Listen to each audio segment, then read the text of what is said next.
Welcome to SP smart hybrid competitive schooling system. Chapter matrix, topic multiplication of matrices. देखिए, multiplication of matrix में हम बात करेंगे तो इसमें क्या होगा, दो मैट्रिक्स आपको दी जाएंगे। ठीक है, तो फर्स्ट मैट्रिक्स के रो और सेकंड मैट्रिक्स के कॉलम बराबर होने चाहिए, ये इसका रूल होता है। फर्स्ट के रो और सेकंड के कॉलम। मान लीजिए हमने ABCDEF, ये ए मैट्रिक्स हो गया। बी मैट्रिक्स एक ये हो गया XYZPQR। ठीक है, तो इधर देखो रो बाई कॉलम।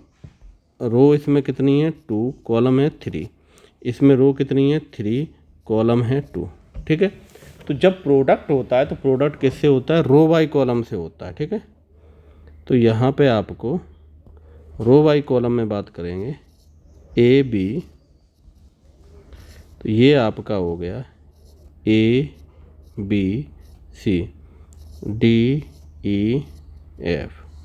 ठीक है, यहाँ पे XYZPQR।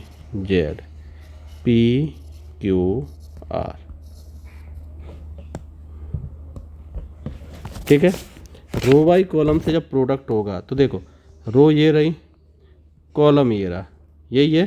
तो इनके करस्पॉन्डिंग जो डिजिट है उन्हीं का मल्टीप्लाई होगा, बीच में प्लस आएगा। ठीक है, जैसे फर्स्ट पोजीशन पे ये है, सेकंड पे ये है, थर्ड पे ये है, तो इसका फर्स्ट पे ये है, सेकंड पे ये है, थर्ड पे ये, तो इन्हीं के साथ मल्टीप्लाई होगा इसका। ठीक है,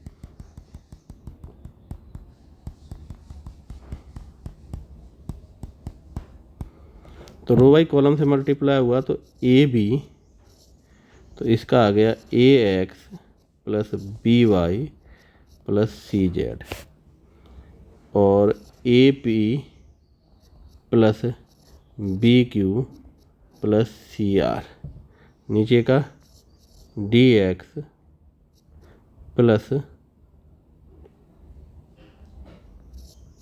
EY plus FZ, DP EQ FR। Clear हुआ? बाद में चलिए, तो ये आपका क्या हो गया, दो मैट्रिक्स का प्रोडक्ट हो गया। ठीक है, अब जैसे हम बात करेंगे यहाँ पे कोई अदर भी मैट्रिक्स ले सकते हो, अदर ऑर्डर की। जैसे मान लो ए मैट्रिक्स हो गई आपकी 1 2 3 4। ठीक है, बी मैट्रिक्स आपकी हो गई 5 3 4 1। मान लो ये मैट्रिक्स है, इसको आपको सॉल्व करना है। ठीक है, तो हमने क्या किया है, ए और बी दोनों मैट्रिक्स का प्रोडक्ट। ठीक है, 1 3 2 4, और ये आ गया आपका 5 4 3 1। यही है, रो बाई कॉलम से प्रोडक्ट होगा, रो ये है और कॉलम ये है, यही होगा। तो ए बी का होगा यहाँ पे, तो ए बी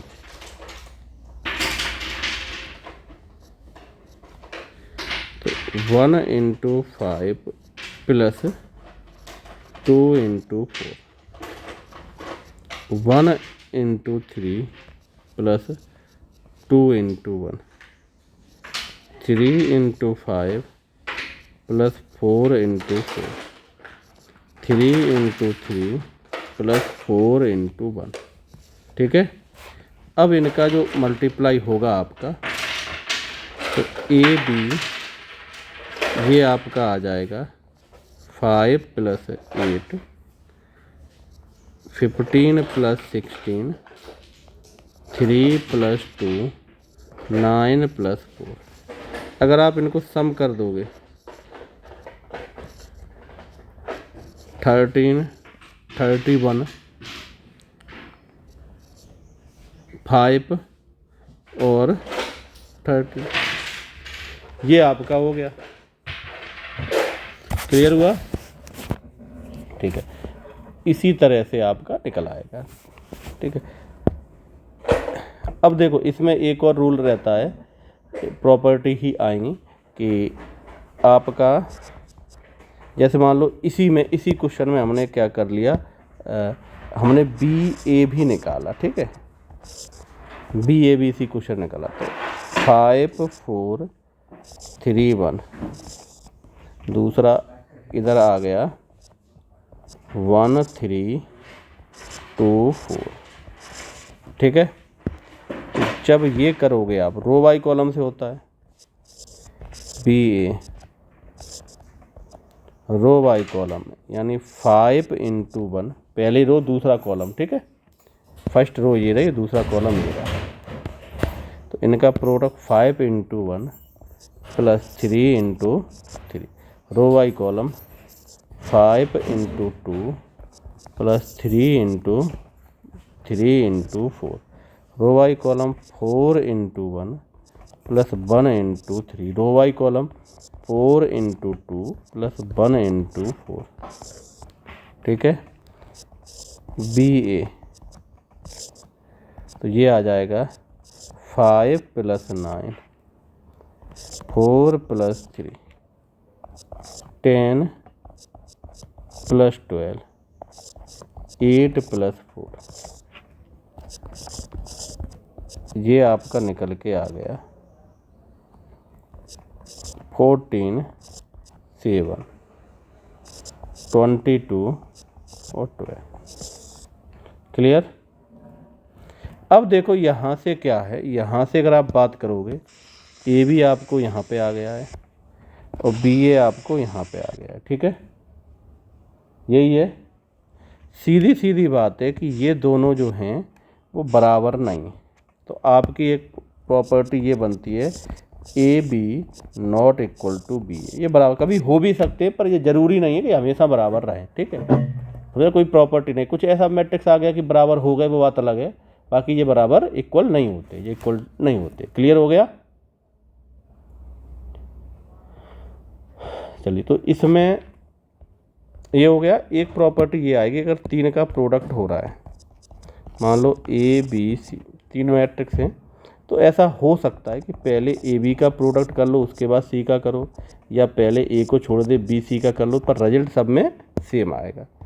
अगर ये होता है तो आपका रिजल्ट क्या आएगा, सेम आएगा। ठीक है, अगर मान लो कोई स्केलर क्वांटिटी है, स्केलर क्वांटिटी का मतलब ये हुआ कि जैसे मान लो लैम्डा ए बी लिखा है, ठीक है, या फिर ये ऐसा लिखा हो ए लैम्डा बी, समझ रहे हो, या ए बी या ए लैम्डा बी या lambda equal to A B, सब में रिजल्ट आपका सेम ही आना है। क्लियर हो गया। चलिए, एक प्रॉपर्टी ये है कि अगर मान लो ए ब्रैकेट में बी प्लस सी, तो ए बी प्लस ए सी, अगर ये है, समझ रहे हो, ए बी प्लस ए सी, तो ऐसे भी ये भी करेक्ट है। अगर आप जैसे यहाँ पे आप इनको सॉल्व कर रहे हो जोड़ के, इसके साथ प्रोडक्ट कर रहे हो या अलग अलग प्रोडक्ट करके प्लस कर रहे हो, तब भी आपका आंसर बिल्कुल करेक्ट आएगा। क्लियर हो गया, आंसर क्या आएगा, बिल्कुल आपका करेक्ट आएगा। अब इसमें क्या होगा, यहाँ पे आपको जैसे ए स्क्वायर है, इसका मतलब ये भी हो जाएगा। ठीक है, ए क्यू है तो इसका मतलब ए स्क्वायर ए होगा, या ए स्क्वायर होगा, या ए इंटू ए होगा। क्लियर।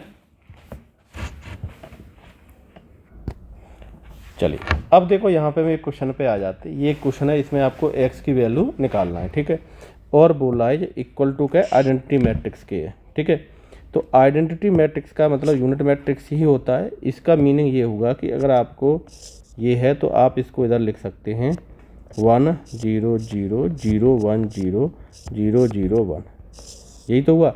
कोई भी एक डिजिट कर लो इक्वल, तो आपका रो बाई कॉलम से ये निकाल लो, बन के इक्वल कर लो, आपका आंसर आ गया। क्लियर हुआ। तो आप कहो ठीक है सर, तो रो बाई कॉलम से आपने किया तो -2x 0 का 0 + 7x, ठीक है, इक्वल टू 1, यही तो हुआ पहला एलिमेंट प्रोडक्ट से। तो 5x इक्वल टू 1, तो x इक्वल टू 1/5, ये आपका आंसर आ गया। ठीक है, अब अगर आप बात करोगे सेकेंड एग्जाम्पल की कंपेंडियम का,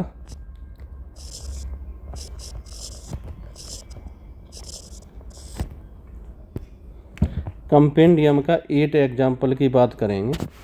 ठीक है, तो इसमें क्या है, आपको बोला है 2x2 की मैट्रिक्स है। ठीक है, और यहाँ पे आपको इक्वेशन मिलेगा, यानी उन्होंने दिया है एक मैट्रिक्स है 2 1 1 4, एक एक्स है, तो लेट कर लिया हमने एक्स मैट्रिक्स जो है ABCD। ठीक है, इक्वल टू किसका है 3 0 5 6। ठीक है, यहाँ पे लिख सकते हो लेट किया है जो एक्स मैट्रिक्स थी उसको क्या ABCD, कोई प्रॉब्लम नहीं, समझ रहे। रो बाई कॉलम से मल्टीप्लाई कर लो। देखो रो बाई कॉलम से करोगे, रो बाई कॉलम, तो ये मिलेगा आपको 2A + C, row by column 2B + D, row by column A + 4C, row by column B + 4D equal to 3 0 5 6, यही होगा। चलिए करस्पॉन्डिंग एलिमेंट सेम करो।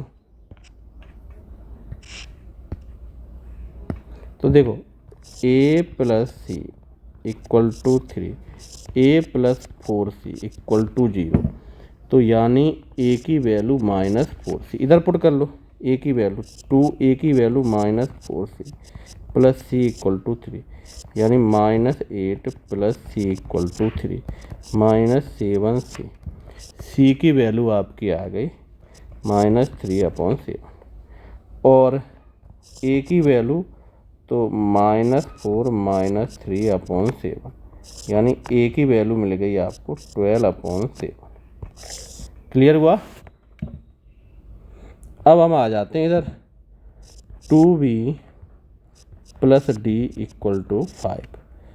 ठीक है, और दूसरा क्या है B + 4D इक्वल टू 6, किसी को इनमें बराबर कर लो, तो D को हम पहले निकाल लेते हैं। ठीक है, तो 4 और 1, 4 का multiply 8B 4D 20, B + 4D 6,